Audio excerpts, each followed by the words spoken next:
What's up, everyone? Welcome back to the channel. So today I'm going to be talking about the Season 3 long-range meta.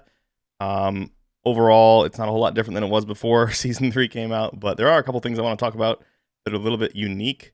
As always, if you guys like the content that I make, if you like TGD, the website, a like, a comment, and subscription to the video really helps me out and helps me keep doing this. But let's jump into it, and we will talk about the Season 3 meta. So first off, I want to apologize for the slightly blurry video. I'm not exactly sure why that's happening. I've been having some problems with my capture card. But yeah, I need to get that figured out. It's like it's inputting a 1080p signal when it's supposed to be 1440p, and I've tried all the different settings. But anyway, so we're going to talk about the meta, the long-range meta. So again, this is the weapon scoring page on TGD. We haven't tied loadouts to this yet, but eventually I'll have recommended loadouts for all the top weapons on here. But this has every different category of playstyle in the game, basically. So you can select or sort by gun, weapon type, game, and then over here on the right is really the important stuff. So versatile SMG, this is something that's good in all situations, more of like a low recoil, longer range SMG. And then there's aggressive category for SMG, sniper, and sniper support. So aggressive sniper support is going to be like if you're basically trying to quick scope, whatever your secondary would be. Aggressive sniper is going to be exactly that. So an aggressive sniper, a fast ADSing sniper, basically the sniper you would be using to quick scope with. And then aggressive SMG, this is going to be a standard SMG that you would pair with a long-range main weapon. And then over on the right, we have the long-range categories. So long-range main, this is basically like long-range ARs, LMGs. If there's a tactical rifle or a marksman rifle that fits in, that's where that would go as well. Long-range sniper is something heavier like an HDR or a ZRG. And all these different things have scores with them. So you can sort by any of these categories and see how they all stack up. As far as I'm concerned, these are my own rankings. These aren't like, I mean, there's no really data behind this. This is just me, using my knowledge of the game, combining that with the data, how the weapons feel, and then giving it a score. And I try to keep this updated pretty much with every patch that they launch. So today we're gonna be looking at long-range main weapons. You can see there are 5 that I've currently ranked at 10 out of 10. I think maybe a couple of these would surprise you. So we've got the Cold War AK. That's a pretty obvious choice. The XM4, the Vargo, and the AMAX, that's one that's probably surprising, and the FARA. So let's go look at the data, and I'll show you why I think these are basically the top 5 weapons right now. Alright, so I just want to quickly look at these 5 weapons in terms of the TTK numbers. So we're going to do combination shots at 300 health. So this is not for Iron Trials, this is regular BR. So the AK from Cold War is in orange, the magenta is the AMAX, the FARA is the cyan, XM4 is green, and then the Vargo is like the light blue. I don't know what color to call that, but the thing that might stick out on this chart right away is that the AMAX actually beats the Cold War AK and combination shot location TTK at pretty much every range by a decent amount. So it's 670 milliseconds versus 700 milliseconds, so 35 milliseconds faster, and that maintains that all the way out to infinity. So overall, very similar weapons. They've always been very similar weapons, but right now the AMAX actually kills a little bit faster than the Cold War AK, and recoil is very similar. Then followed up the other guns. So the FARA is very, very low visual recoil gun. It still has some actual recoil, but there's like no screen shake at all.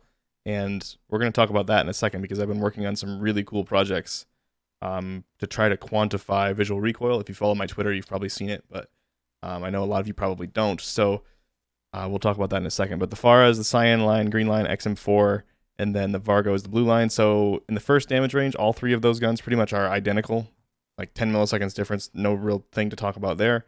And then out at range, the FARA and the XM4 are about identical. The FARA does have a little bit longer first drop off, so you're going to have an extra, 5 meters of range or so where you're going to get those faster TTKs. And then out at range, again, the Vargo is going to be a little bit slower, but it's also very low recoil. So I think the FARA is pretty slept on right now. I think it's a very good gun. Very, very low visual recoil, which I think is just as important as actual recoil. And then on the other side of that coin, the AMAX, I think, is very underused right now. And the one issue is going to be it only has a 45-round mag, and it's going to be slower because it's a Modern Warfare weapon. It's going to have slightly lower bullet velocity just because the AMAX has always had lower bullet velocity.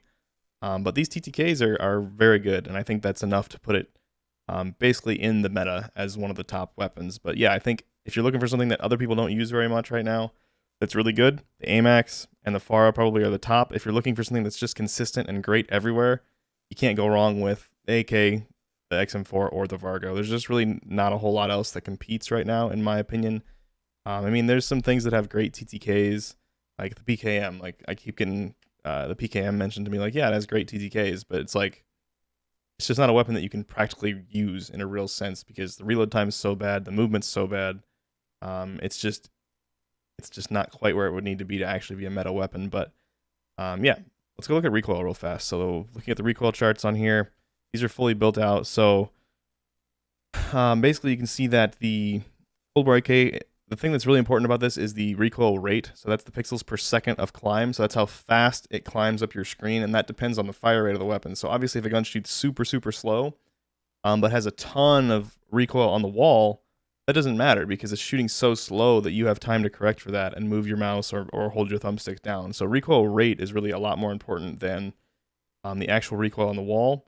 And then also visual recoil is super important. So if you look at this, you can see the AMAX right off the bat. The pink one has only 68 pixels per second of recoil rate. Let me zoom in so you guys can see that a little bit better. 68 pixels per second for the AMAX. And the other ones are all around 100.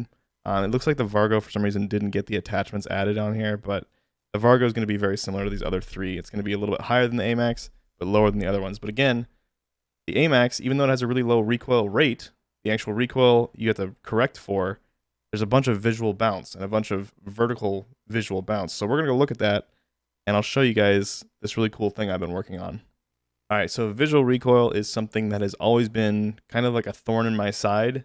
It was like the last piece to the puzzle, and I finally figured out how to actually quantify it. So basically what I do is I use a Python program that I wrote that will visually track different objects on the screen. It's super cool. I can select different areas of the screen, and it will track how that area moves. So in this case, what we're looking at here is the reticle bounce. So basically I have a 240 FPS video recording of every single weapon in the game, and I can use this program and I can select the region right around the reticle and track exactly how that reticle bounces as you're shooting the gun. So I've got time series data here, number of pixels on the y-axis, and then 1/240th of a second on the the x-axis. And you can see the blue line is the AMAX, and the red line is the FARA. And this demonstrates perfectly what I was saying the difference is between these two guns. The FARA has almost no visual recoil as far as reticle bounce goes. The screen also stays very stable. That's another thing I can do with this program I've written is I can measure different points on the screen and see how it's like some of the guns make the screen rotate, some of the guns pivot it up and down a lot or shift it left to right a lot. I'm going to have all that information, and I'm going to get all these graphs up on TGD and hopefully figure out how to scale them with recoil modifiers on attachments. Super excited for this. Basically what this is going to allow me to do is, like I said, this is the last piece of the puzzle. So I'm going to write an algorithm that can literally take all of this information in, all the other data points, TTK, DPS, movement speed, ADS time, visual recoil, actual recoil, all of this information, and I'm going to have it literally spit out the meta. That's kind of my end goal here. It's not a good idea for my YouTube channel because if you guys can just go to my website and get all the information, then obviously I don't need to make YouTube videos. But I just wanted to show this. This is super cool. Shows the difference between the AMAX. The AMAX reticle bounces up and down like crazy, and the FARA reticle hardly bounces at all. So that's the big difference in visual recoil, and I'm finally able to quantify that. All right, so that's pretty much all I wanted to cover. Just wanted to show you guys the absolute long-range main weapon meta right now. I really don't think there's much else that competes with this. There are a few guns here and there that come close, and again, you can see those on the weapon scoring pages on TGD if you want. But I think these are going to be the main 5 that people are going to use. You're going to see mostly Cold War AK just because that just has historically been such a good gun in every situation, and it still is. XM4 is a little bit lower in terms of visual bounce and things like that. It's still great even after the very, very tiny nerf they gave it. So these are the recommended builds. I'm going to copy this share link and post it on the video. But yeah, hope you guys enjoyed the video. I'll be trying to release at least a video like every other day at this point. I'm going to try to get back into YouTube a little bit more now that I'm home. But I hope you enjoyed the video, and I will see you guys all in the next one.